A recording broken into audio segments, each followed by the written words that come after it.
पंतप्रधान नरेंद्र मोदी 3.0 पर्वाला सुरुवात झालेली आहे। मात्र महाराष्ट्रामध्ये एक वेगळंच राजकारण हे रंगताना पाहायला मिळते। खास करून अजित पवार गटामध्ये तीव्र नाराजी उमटली असल्याचं चित्र आज सकाळपासूनच माध्यमांमध्ये रंगलेलं आहे। अर्थातच सुनील तटकरे असतील, प्रफुल्ल पटेल असतील यांना मंत्रिपद देण्यात यावं यासाठी अजित पवार गट प्रचंड इच्छुक होते। त्यातल्या त्यात प्रफुल्ल पटेल यांना कॅबिनेट मंत्रिपद मिळावं यासाठी अजित पवार गट इच्छुक होतं। मात्र त्यांना राज्यमंत्रीपद हे भाजपकडून ऑफर करण्यात आलं होतं। मात्र आम्हाला राज्यमंत्रीपद नको, कॅबिनेट पदच हवंय अशी मागणी अजित पवार यांच्या गटाकडून करण्यात येत आहे। आज सकाळपासूनच सुनील तटकरे यांच्या दिल्ली येथील निवासस्थानी देवेंद्र फडणवीस गेले होते।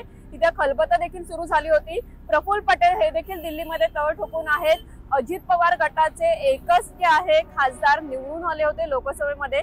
4 उमेदवार त्यांनी लोकसभा निवडणुकीच्या रिंगणामध्ये उतरवले होते। मात्र त्यापैकी रायगडमधून सुनील तटकरे हेच खासदार म्हणून विजयी झाले होते। तर दुसरीकडे जे आहे रामदास आठवले यांचं एकही खासदार नसून त्यांना कशा प्रकारे मंत्रिपद देण्यात येते हा सवाल कुठेतरी जो आहे अजित पवार गटाकडून उपस्थित करण्यात आलेला होता। मात्र राज्यमंत्रीपदाची आम्ही त्यांना ऑफर दिली होती असं उपमुख्यमंत्री देवेंद्र फडणवीस यांनी माध्यमांसमोर येऊन सांगितलेलं आहे। तर आम्हाला राज्यमंत्रीपद नकोय, आम्हाला कॅबिनेट पदच हवंय असं अजित पवार गटाकडून दावा केला जातोय। आता या सर्व घडामोडींवर भाष्य करत देवेंद्र फडणवीस यांनी आपली प्रतिक्रिया दिलेली आहे।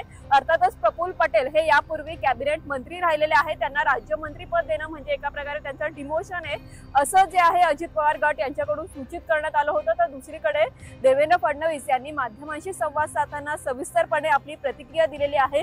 पुढच्या वेळेस जेव्हा विस्तार होईल तेव्हा आम्हाला कॅबिनेट मंत्रीपद द्या असं राष्ट्रवादीकडून आम्हाला सांगण्यात आलेलं आहे आणि यामुळे पुढच्या कॅबिनेट विस्तारावेळी त्यांचा विचार केला जाईल अशी प्रतिक्रिया देवेंद्र फडणवीस यांनी दिलेली आहे। तर राष्ट्रवादीकडून देखील अशाच प्रकारची प्रतिक्रिया ही समोर येताना दिसते। मात्र आता मंत्रिमंडळाच्या विस्तारावरून मोठ्या प्रमाणात महायुतीमध्ये एक वेगळंच राजकारण, एक राजकीय खलबतं सुरू असल्याचंच पाहायला मिळते। आता महाराष्ट्रामधून नेमकी कोणाकोणाला संधी मिळालेली आहे कॅबिनेटमध्ये याचा देखील आपण थोडक्यात आढावा घेणार आहोत। तब्बल 6 जणांचा नंबर हा मोदींच्या मंत्रिमंडळामध्ये लागलेला आहे। यामध्ये नितीन गडकरी, पीयूष गोयल, रक्षा खडसे, मुरलीधर मोहोळ हे भाजपचे 4 खासदार हे मोदींच्या मंत्रिमंडळामध्ये सामील होतील। तर रामदास आठवले यांना देखील जे आहे मंत्रिमंडळामध्ये समाविष्ट करून घेण्यात आलेला आहे। आज ते मंत्रिपदाची शपथ घेतील। यासह शिवसेना शिंदे गटाकडून प्रतापराव जाधव यांना संधी देण्यात आलेली आहे। मात्र अजित पवार गटामधील एकही नेता हा मंत्रिमंडळामध्ये समाविष्ट नसल्यामुळे